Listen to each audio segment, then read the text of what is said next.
नमस्कार, मैं हूं पवन त्यागी।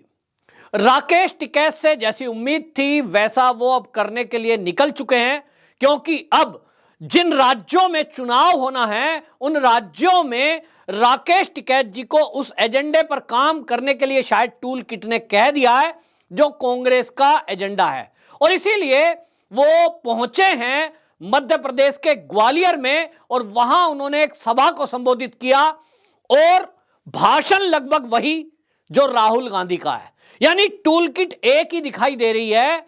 व्यक्ति अलग अलग हैं, चेहरे अलग अलग हैं, प्लेटफॉर्म अलग अलग है, एजेंडा एक दिखाई दे रहा है।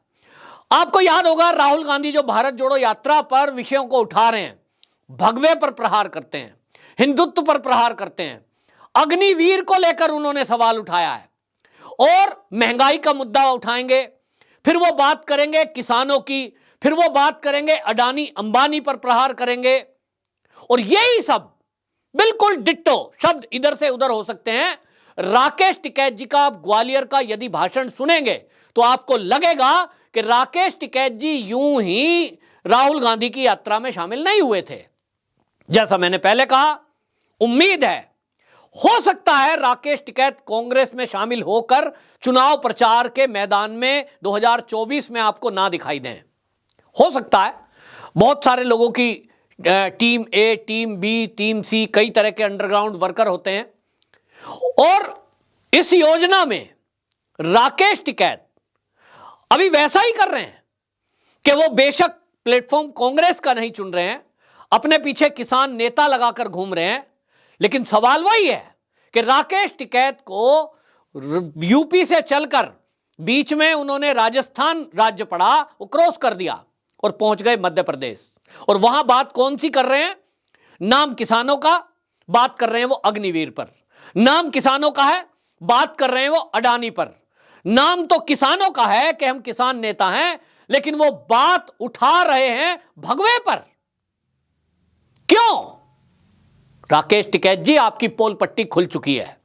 जिस तरह से आप राजनीतिक एजेंडा चला रहे हैं, और राजनीतिक एजेंडे में भी अब तो दो एजेंडे मिक्स हैं, एक वामपंथी एजेंडा है और कांग्रेस का एजेंडा है, वो भी मिक्स हो गए हैं। और इसलिए शायद एक टूल किट तैयार हुई होगी, इनको यह कहा गया होगा कि भगवे पे प्रहार करो, तो राकेश टिकैत कहते हैं साहब बीजेपी वाले तो रंग चुरा लेते हैं। उनको कौन बताए कि भगवा रंग किसी व्यक्ति का नहीं है, भगवा रंग इस सनातन संस्कृति का है, भगवा हमारा इतिहास है, भगवा रंग हमारे त्याग का प्रतीक है, भगवा रंग हमारे राम श्री राम जी से लेकर के और यज्ञ का प्रतीक है, सनातन है, पुरातन है। ये कोई आरएसएस ने अगर भगवे को चुना है, ये गौरव की बात है कि ये शर्म की बात है? राकेश टिकैत कहते हैं बीजेपी वालों ने तो भगवा रंग चुरा लिया है। राहुल कहते हैं कि साहब बीजेपी वाले नहीं, वो आरएसएस को भी लपेटते हैं। बिल्कुल, मुझे गर्व है कि राष्ट्रीय स्वयंसेवक संघ ने भगवे ध्वज को अपना गुरु माना है, किसी इंसान को नहीं। कोई वहां इंसान गुरु नहीं है।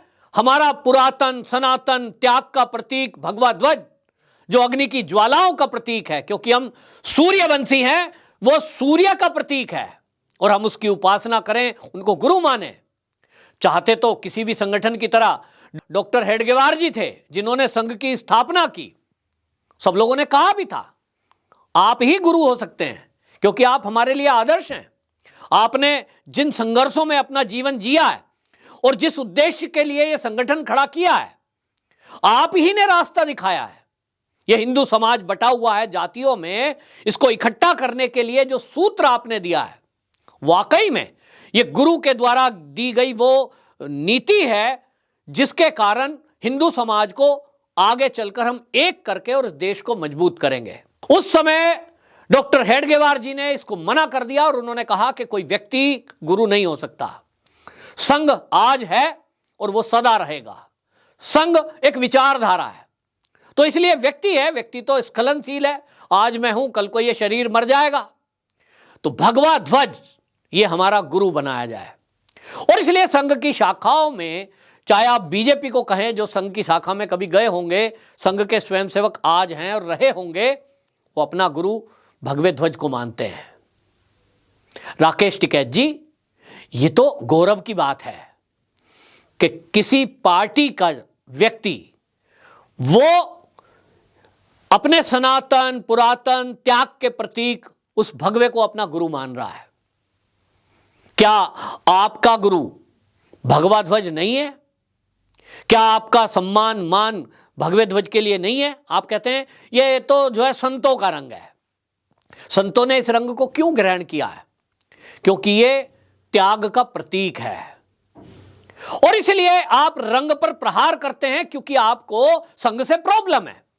इस देश के वामपंथियों को संघ से प्रॉब्लम है, कांग्रेस को संघ से प्रॉब्लम है, लेकिन राकेश टिकैत जी को संघ और भगवे से क्यों प्रॉब्लम है? ये तो समझ से परे है।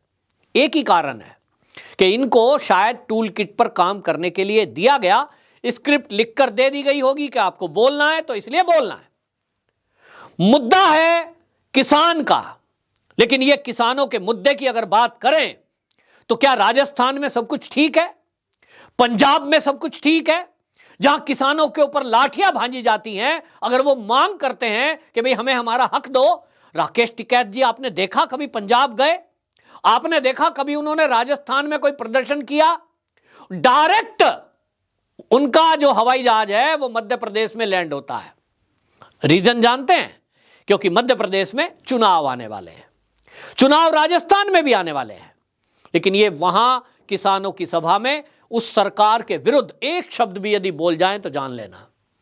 ऐसा लगता है राजस्थान में तो बिल्कुल सब कुछ ठीक ठाक है, जहां कांग्रेस की सरकार है वहां सब ठीक है, वहां किसान की कोई प्रॉब्लम नहीं है।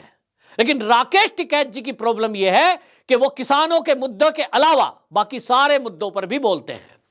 किसानों के मुद्दों को उन्होंने बोला कि साहब सरकार जो है विदेशी बीज ला रही है, साहब जो है वो गोदाम भरे हुए हैं प्राइवेट लोगों के।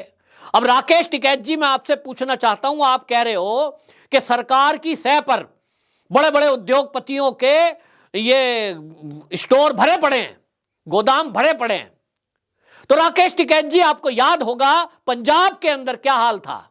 जब फसल तैयार हुई वहां एफसीआई के गोदाम से ज्यादा लंबी लाइन अडानी जी के साइलों के बाहर थी। रीजन जानते हैं?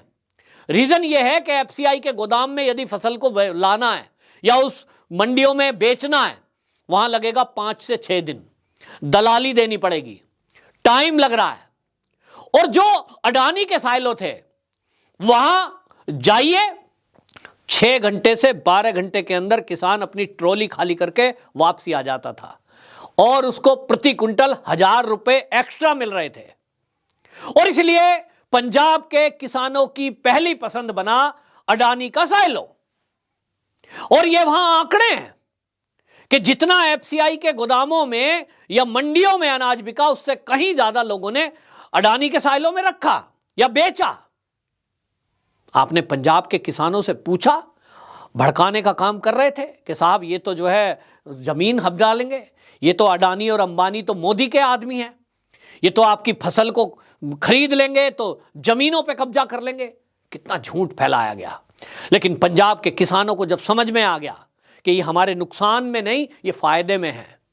भाई किसान को क्या मतलब है, मेरी फसल आप 1000 रुपए क्विंटल ले रहे हो और अडानी अगर उसमें 100 रुपए भी फालतू दे रहा है या कोई A to Z, तो मैं तो दूंगा। और ये पहली बार नहीं है, देश के अंदर जहां जहां भी प्राइवेट व्यापारी हैं, वो जो मंडियों से अलग व्यापारी है, मैं मेरे गांव में बचपन से देखता आया हूं, मेरे गांव के पास जो कस्बा है वहां के जो व्यापारी हैं, आड़ती हैं, उनसे एक संबंध है और वो अड़ी भीड़ में काम आते हैं। तो किसान अपनी मर्जी से, उनको वहां फसल तैयार हुई, सूचना गई, लेकिन नहीं, आपको तो टारगेट करने के लिए कहा गया है कि अडानी के विरुद्ध आपको जरूर बोलना है। किसान सभा जब तक पूरी नहीं होगी, जब तक आपको जो टूल किट दी गई है उस पर आप नहीं बोलेंगे। और इसलिए पंजाब के किसानों की पसंद के बावजूद भी ये अडानी पर हमला करते हैं। दूसरा ये क्या कहते हैं, ये कह रहे हैं साहब आपको बताएं, इन्होंने कहा अग्निवीर योजना, अग्निवीर योजना के लोग जब रिटायर हो जाएंगे तो वो क्रांतिवीर बन जाएंगे। यही काम, यही लाइन आपने देखा राहुल गांधी बोलते हैं कि साहब 4 साल के बाद क्या होगा, 4 साल के बाद उनको रिटायर कर दिया जाएगा और वो तो जो है फिर क्या कहते हैं, वो तो यूं ही रह जाएंगे, वो सड़क पर आवारा घूमेंगे, वो बेरोजगार हो जाएंगे। जबकि अग्निवीर योजना जिस भी शहर में वहां उसकी भर्ती होती है, उसके बाहर युवाओं की जो लाइन लगी है, उनसे पूछ के देखिए। आज जो अग्निवीर योजना है वो युवाओं की पहली पसंद बना है। और ये जो देश को बरगलाने का काम ये जो राहुल गांधी और उनका टूल किट कर रहा है, इसमें राकेश टिकैत भी लगातार आप देखेंगे अग्निवीर पर जरूर सवाल उठाते हैं। सवाल यह है कि आपको किसानों की बात करनी है, अग्निवीर की बात क्यों कर रहे हो? और करो तो ठीक करो ना, झूठ क्यों फैला रहे हो? सच तो यह है कि अग्निवीर योजना में जो बच्चे भर्ती हो रहे हैं, मात्र 6 महीने की ट्रेनिंग के बाद वो सेना के तीनों अंगों में से कहीं अपनी योग्यता के अनुसार जाएंगे। 30,000 से लेकर 40,000 रुपए उनको वेतन मिलेगा और उसके अलावा 48 लाख का बीमा उनका होगा। और जब 4 साल की नौकरी पूरी कर लेंगे, एक मुश्त उनको 12 लाख रुपए सरकार की तरफ से मिलेंगे, टैक्स फ्री, कोई टैक्स नहीं लगेगा, यानी 12 लाख फिक्स है। जाओ अपना खुद का कोई काम करो, या फिर ऑप्शन है, अगर नौकरी करना चाहते हो तो असम राइफल में आप जा सकते हैं और उत्तर प्रदेश की पुलिस में भर्ती हो सकते हैं, मध्य प्रदेश पुलिस में भर्ती हो सकते हैं, कई सारी टेक्निकल आप कंपनियों में जा सकते हैं जिन्होंने टेक्निकल नॉलेज ली होगी। मान लीजिए कोई नेवी में गया है तो नेवी में जाएगा, ऑब्वियसली वहां वो इंजीनियरिंग सीखेगा। अगर उसने सीखा है 4 साल के अंदर, 12th पास करने के बाद गया है, तो उसके पास जो टेक्निकल नॉलेज है, उसके बाद वो शिप बनाने वाली कंपनी में जा सकता है, कई सारी मशीनरियों वाली कंपनियों में जाकर नौकरी कर सकता है। और सरकार ने सरकारी नौकरियों में भी ये उसमें ऑप्शन रखा है कि जो अग्निवीर भर्ती होंगे उसमें से 25% तो परमानेंट कर दिए जाएंगे। फिर आप झूठ कैसे बोलते हो कि 4 साल बाद तो आवारा निकाल दिए जाएंगे, सड़क पे घूमेंगे? क्यों? क्योंकि अग्निवीर योजना से जो अग्निवीर तैयार होंगे वो अगर कहीं नौकरी भी कर रहे होंगे तो वो एक्सपर्ट होंगे। अगर वो उत्तर प्रदेश पुलिस में सिपाही होगा तो वो एक्सपर्ट होगा, उसको कमांडो की ट्रेनिंग तक होती है ताकि वो अपराधियों पर और तीव्रता से और मजबूती से वो कार्रवाई करेगा। एक सामान्य सिपाही और एक अग्निवीर योजना से आया हुआ व्यक्ति, दोनों में कितना फर्क होगा? सेना की ट्रेनिंग लेने के बाद जो लोग सेना में काम कर रहे हैं उनसे पूछिए और उनको देखिए। तो सरकार की योजना है कि पुलिस में ऐसे लोग ज्यादा हों जो सेना से निकले हुए आए हों, उनके पास अनुभव है, उनको हर हथियार चलाने की ट्रेनिंग है, आतंकवादियों से निपटने की ट्रेनिंग है। इसमें प्रॉब्लम क्या है? प्रॉब्लम है कि इन सब बातों से देश मजबूत हो रहा है। आज देश के व्यापारी हर फील्ड में आ रहे हैं और इससे देश तरक्की कर रहा है। आज देश हमारा $5 ट्रिलियन इकोनॉमी बन रहा है। आज हमारी सेना मजबूत बन रही है। अग्निवीर योजना से हमारे देश का युवा जिस तरह से वहां जा रहा है, अगले 5 साल में हमारी सेना दुनिया की नंबर 1 युवा एनर्जी वाली सेना होगी, क्योंकि युवा जाएंगे 18 साल के।